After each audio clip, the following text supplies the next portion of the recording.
அருளுவேன் உன்னை நானே.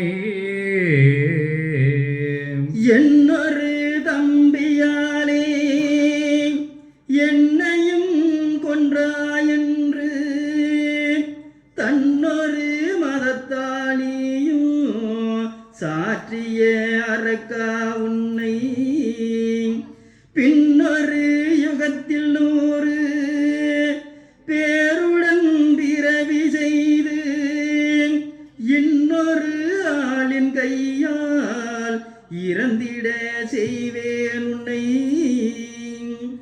என்னுடைய தம்பியாலே என்னுயிரளித்தாய் நீ.